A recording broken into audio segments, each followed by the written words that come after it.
akan menginjak kepada acara utama, yaitu penyampaian materi oleh para narasumber. Nah, izinkan saya memperkenalkan diri saya. Saya Nus Dewi, saya adalah moderator yang akan memandu acara hari ini. Sekali lagi saya ingatkan para peserta untuk mute audio maupun video dari para peserta. Sudah mencoba juga untuk memute all, tapi masih ada peserta yang meng-unmute dari video maupun audio para peserta. Baiklah, untuk materi yang pertama akan dibawakan oleh Dr. Ngakan Ketut Wiraswastika, spesialis penyakit dalam. Beliau merupakan dokter spesialis penyakit dalam di Rumah Sakit UNUD dan merupakan anggota tim penanganan COVID di RS UNUD. Beliau juga menjadi staf dosen di Departemen Penyakit Dalam FK UNUD. Beliau merupakan lulusan pendidikan dokter spesialis penyakit dalam FK UNUD. Materi yang akan beliau bawakan yaitu COVID-19, influenza, and dengue, how to differentiate. Untuk narasumber, Dr. Wira, saya persilahkan. Bangun tuh ya, bangun di sebelah kanan, badan punggung atas ini sakit, terus minta dikertakin diks. Tadi malam juga migrain sebelah kiri belakang.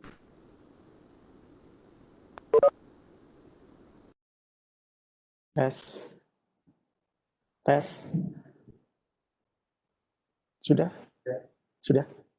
Ya, masuk.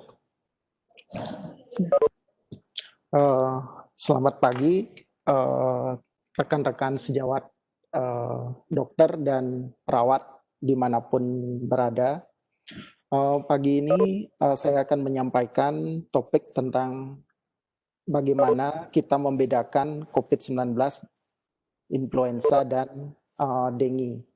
Jadi beberapa bulan terakhir ini kita sudah mungkin banyak menyimak tentang webinar tentang bagaimana penanganan COVID, apa itu COVID, bagaimana penata laksanaan. Tapi kali ini kita mencoba menyajikan apa beda COVID dengan influenza. Karena terlalu banyak pertanyaan, apa sih bedanya COVID dengan influenza yang kita kenal dengan flu? Apakah bedanya COVID dengan dengue? Karena banyak selama ini pasien-pasien dengue itu susah mendapat kamar karena setelah di rapid test itu hasil COVID-nya menunjukkan hasil yang positif. Nah, langsung aja kita mulai. Jadi apa bedanya influenza? Jadi influenza itu selama ini kita kenal dengan nama flu.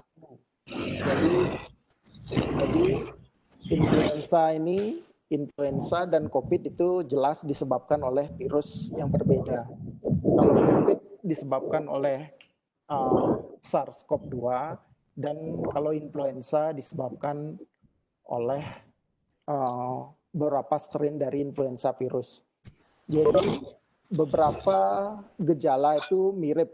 Jadi banyak gejala yang sama yang kita kenal dengan flu-like syndrome.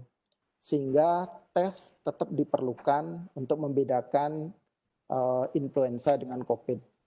Tapi dari persamaan gejala tersebut ada beberapa kunci yang dapat kita jadikan patokan untuk membedakan influenza dengan COVID.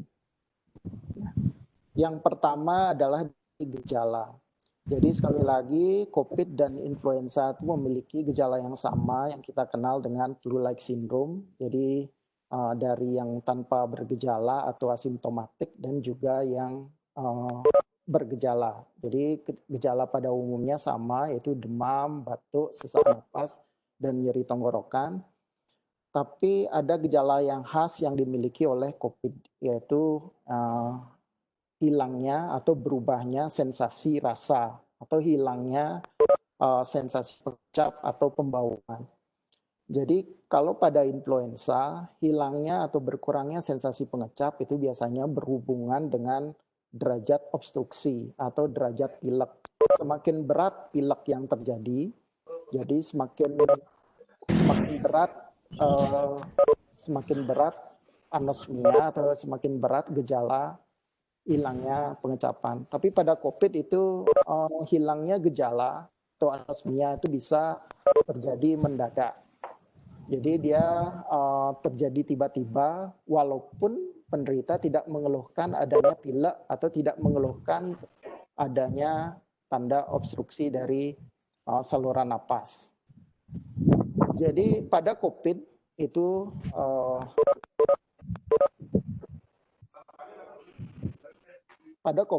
jadi pada jaringan ikat di olfactory cleft itu terdapat reseptor S2, di mana pada virus SARS-CoV-2 itu bisa menempel pada jaringan ikat di sekitar nervus olfactorius, sehingga di sana terjadi inflamasi, odem, sehingga akan menyebabkan gangguan nervus olfactorius secara mendadak. Nah, sensasi perlu terdapat gangguan. Jadi hilangnya sensasi rasa atau pengecap itu pada COVID yang khas itu bisa terjadi mendadak. Namun sembuh atau kembalinya sensasi rasa itu juga bisa secara cepat. Walaupun pada beberapa kasus itu bisa menetap beberapa minggu atau bahkan sampai 1 bulan. Jadi itu yang membedakan COVID dengan gejala influenza dan infeksi saluran nafas pada umumnya. Nah, kemudian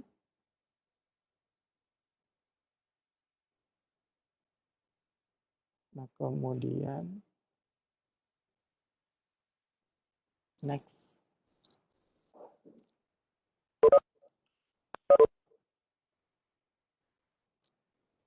Nextnya gimana? Nextnya gimana? Mohon maaf, ada terjadi gangguan teknis.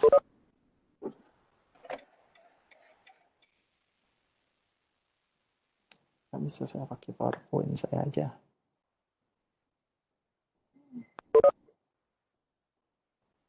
Stop sharing dulu atau decline.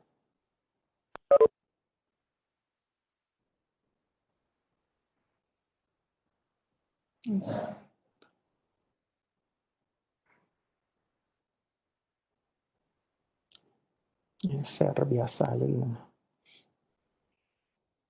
Ya.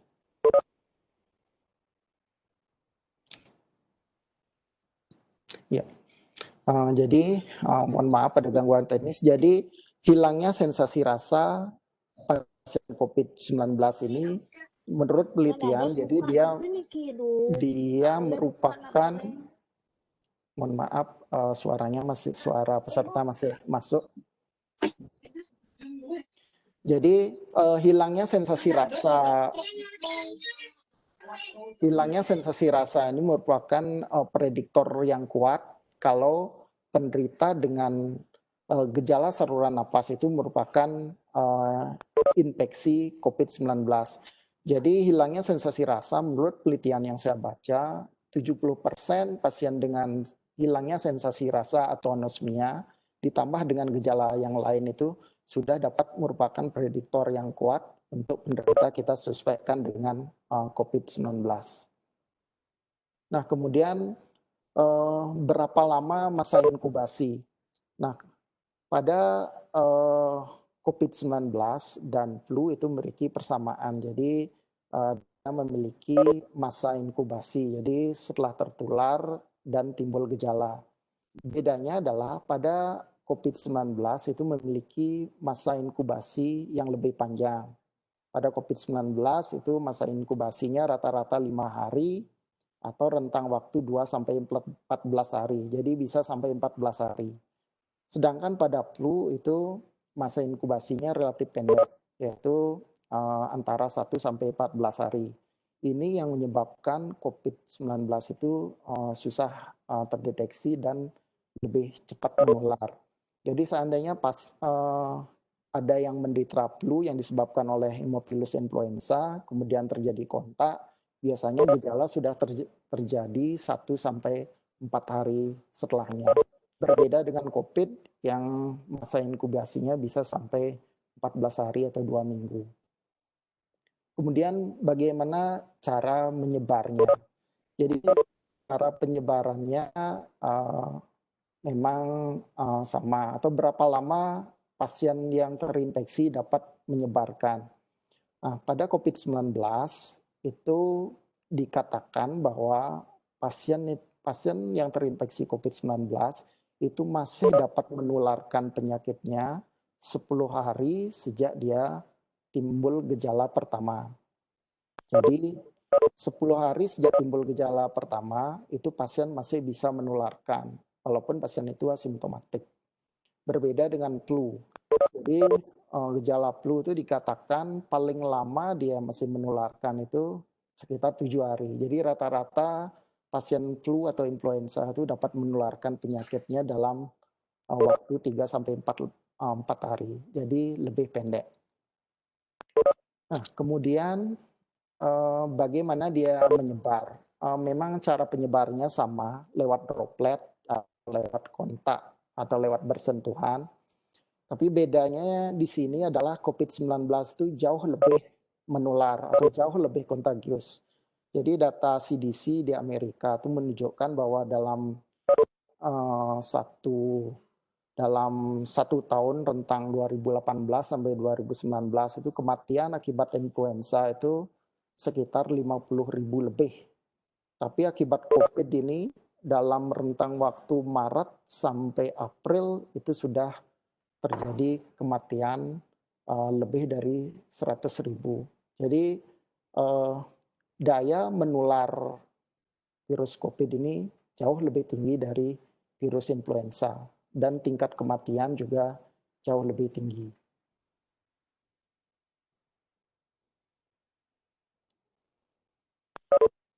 Lagi.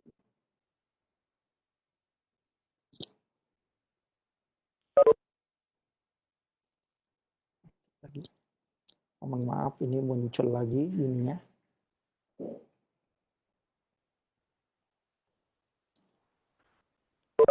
Putu Ayu Elvina. Bisa.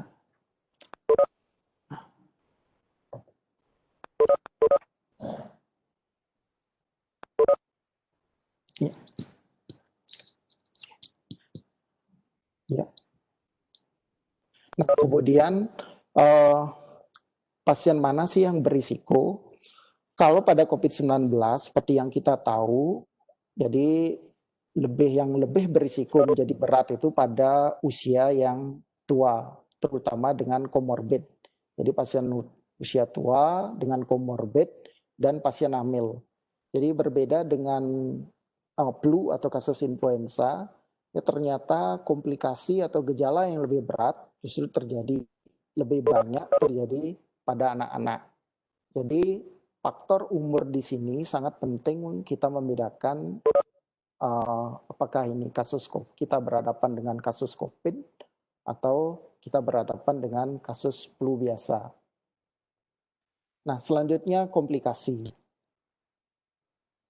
Nah, komplikasi COVID dengan influenza itu relatif sama. Jadi bisa berupa pneumonia, ARDS, sampai gagal multi organ dan infeksi sekunder oleh bakteri. Namun yang berbeda dari COVID-19 ini, karena virus ini menempel pada ACE2 reseptor yang terdapat di endotel pembuluh darah, baik arteri maupun vena. Jadi pada COVID-19 ini bisa terjadi trombosis baik di arteri maupun di vena. Jadi bisa terjadi emboli, bisa terjadi ischemic heart disease, bisa terjadi stroke atau terjadinya DVT. Jadi jika kita terjadi komplikasi-komplikasi tersebut di atas, kita lebih cenderung pasien ini mengarah ke COVID-19. Nah, bagaimana dengan terapi? Jadi influenza dan COVID-19 itu sampai saat ini terapi yang disetujui oleh WHO dan Kemenkes Kesehatan adalah masih supportive medical care. Jadi pada influenza itu sudah disetujui beberapa obat oleh FDA. Salah satunya adalah oseltamivir. Jadi oseltamivir itu adalah obat untuk menangani influenza. Jadi bukan untuk menangani, bukan untuk mengobati virus COVID-19. Nah, bagaimana untuk COVID-19 ini? Jadi obat yang berfungsi sebagai antivirus itu sudah banyak diteliti. Yang pernah menjadi kandidat itu salah satunya adalah lopinavir, ritonavir atau yang kita kenal dengan Aluvia, kemudian hidroksikloroquine dan remdesivir. Tapi setelah dilakukan analisis, jadi terdapat sampel dari seluruh dunia, WHO mengatakan bahwa Aluvia dan hidroksikloroquine itu ternyata tidak lebih bagus dari terapi standar. Sehingga Aluvia dan kloroquine itu artinya dihapus dari kandidat obat untuk COVID. Sehingga sekarang masih menyisakan remdesivir untuk uji klinis. Nah, sekarang kita masuk perbedaan COVID dengan dengue. Jadi persamaan COVID dengan dengue dia gejala bervariasi. Jadi asimptomatik sampai asimptomatik. Jadi dari dengue fever sampai dengue hemorrhagic fever. Jadi yang membedakan dengue hemorrhagic fever dengan dengue fever itu sendiri adalah adanya manifestasi plasma leakage. Jadi untuk mengingat kembali, jadi untuk dengue fever sebagai case definisi, jadi adanya gejala flu-like syndrome seperti nyeri kepala, mialgia. Jadi di sini tanpa gejala respirasi. Jadi yang kita membedakan dengan COVID-19, pada COVID-19 itu sering disertai gejala respirasi. Jadi disertai dengan gejala flu-like syndrome dengan serologi positif itu merupakan case definition dari dengue fever. Nah, kemudian kalau dengue hemorrhagic fever kita kembali, jadi harus ada semua kriteria. Jadi demam yang akut antara 2 sampai 7 hari. Jadi kalau demamnya masih lebih dari 7 hari itu kemungkinan diagnosis di luar dengue hemorrhagic fever itu harus kita pikirkan. Kemudian adanya manifestasi perdarahan seperti adanya tourniquet yang positif, teki, kemudian trombosit di bawah 100.000, dan yang paling penting adalah bukti adanya plasma leakage. Bisa berupa peningkatan hematokrit dan terjadinya kebocoran plasma seperti adanya efusi pleura. Jadi kalau kita sudah mengetahui kriteria tersebut untuk dengue, jadi kita lebih yakin ini pasiennya dengue atau COVID, sehingga kita tidak ragu-ragu merawat pasien dengue. Nah, kemudian kita mencoba melihat beberapa penelitian yang berusaha membedakan COVID, influenza, dan dengue. Jadi sekali lagi yang menjadi patokan yang paling penting adalah umur. Jadi pada COVID-19,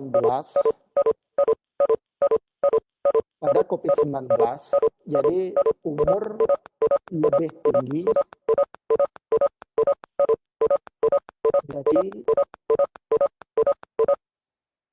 jadi umur lebih tinggi atau pada COVID-19 usia penderita itu lebih tinggi. Jadi rata-rata 37 sampai 62 tahun. Jadi berbeda dengan influenza dengan umur yang masih relatif muda, antara 22 sampai 40 tahun.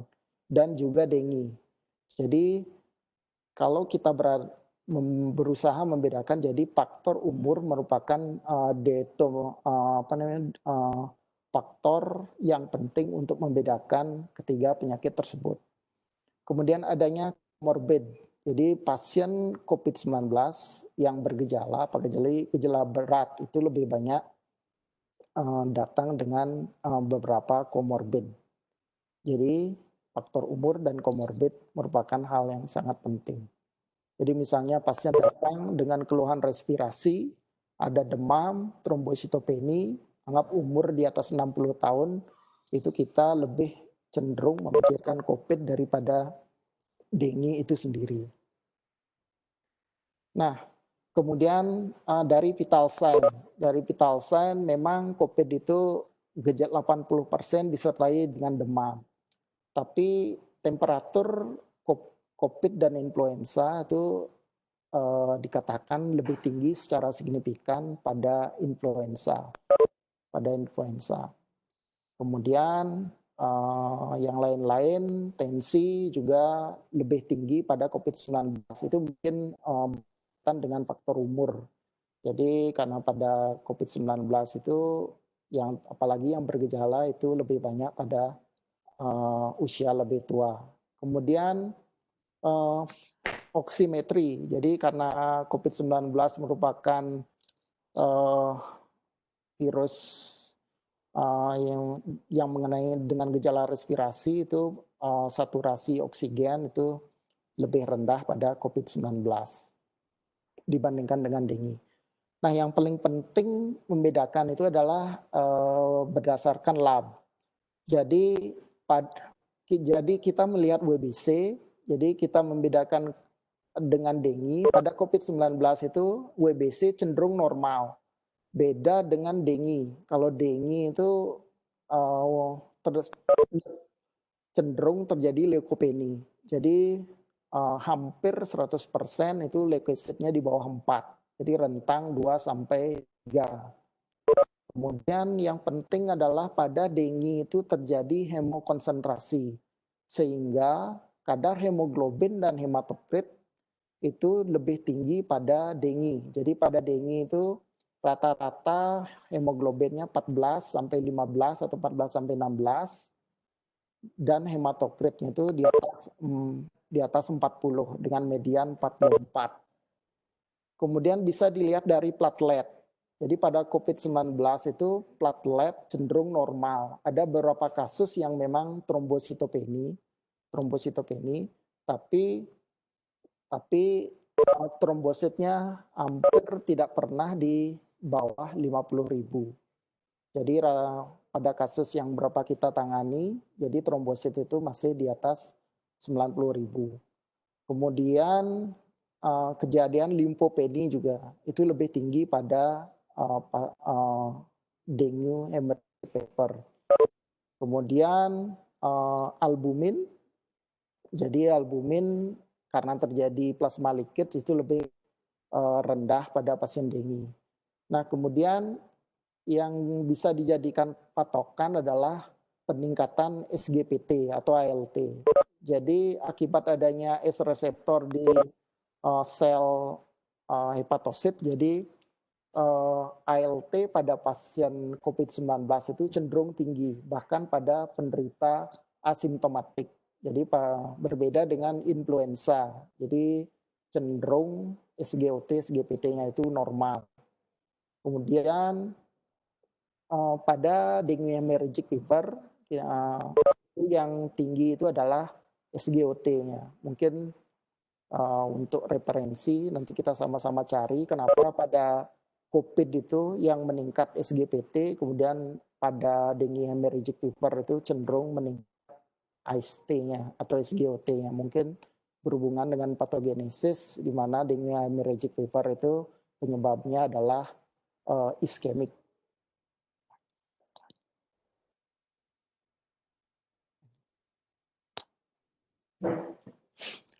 Maaf, ini muncul lagi.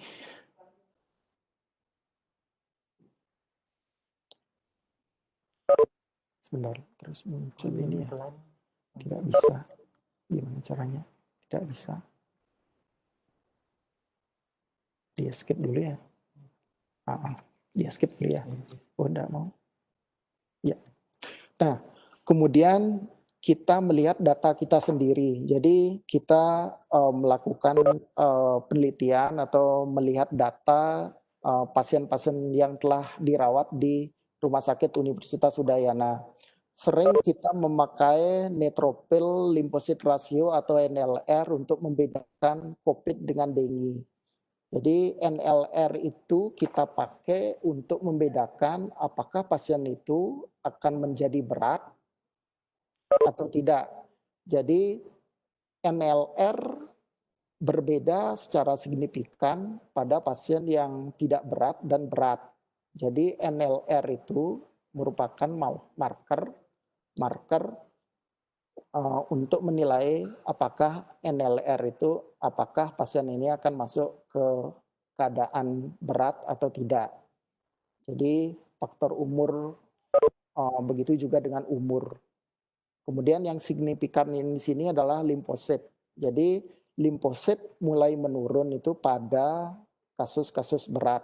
Jadi pada kasus ringan atau pasien asimptomatik mungkin belum terjadi limfopeni. Sehingga adanya limfopeni atau tidak itu tidak bisa dijadikan patokan untuk mendiagnosis. Jadi dia bisa dipakai untuk apakah pasien ini akan menjadi berat atau tidak. Jadi merupakan faktor prognostik dibandingkan dengan faktor diagnostik. Nah, jadi penelitian yang kita lakukan mendapatkan bahwa NLR lebih dari 4 itu sangat akurat dengan area undercurve 99,0%. Jadi dapat memprediksi apakah pasien ini akan menjadi berat atau tidak. Kemudian umur di atas 45 tahun juga bisa mendeteksi apakah pasien ini akan menjadi berat atau tidak. Nah, bagaimana dengan kasus yang terjadi di Singapura? Jadi pasien dengue ternyata itu false positif, ternyata itu pasien COVID. Jadi memang penelitian menunjukkan bahwa terjadi cross reaksi antara antibodi SARS-CoV-2 dengan antibodi dengue.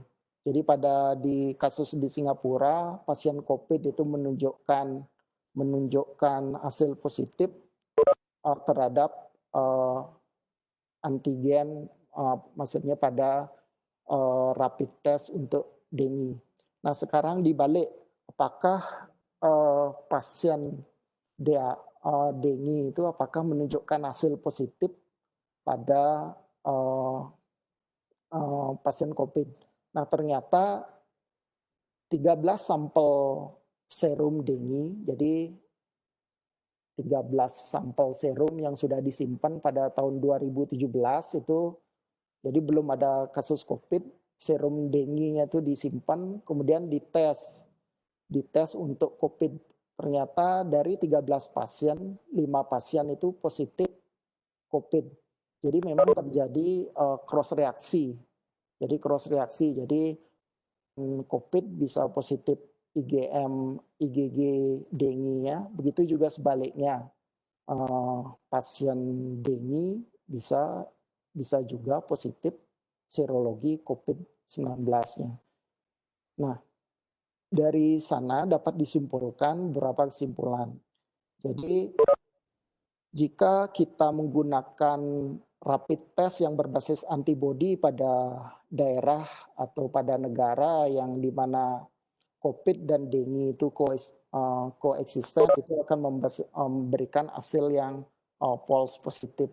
Jadi disarankan kita menggunakan alat deteksi yang berbasis antigen atau langsung menggunakan PCR. Kemudian kesimpulan yang kedua adalah bahwa gejala flu dan COVID itu sama, walaupun beberapa ada gejala kunci yang dapat kita membedakan COVID dengan flu. Jadi untuk membedakan flu dan COVID tetap tes harus dipastikan untuk mengkonfirmasi diagnosis.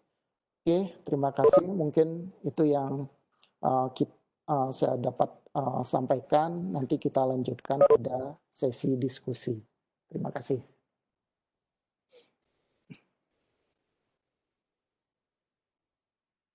Baiklah, terima kasih Dr. Wira.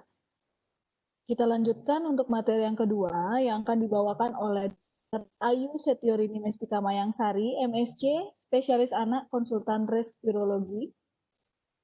Beliau merupakan dokter spesialis anak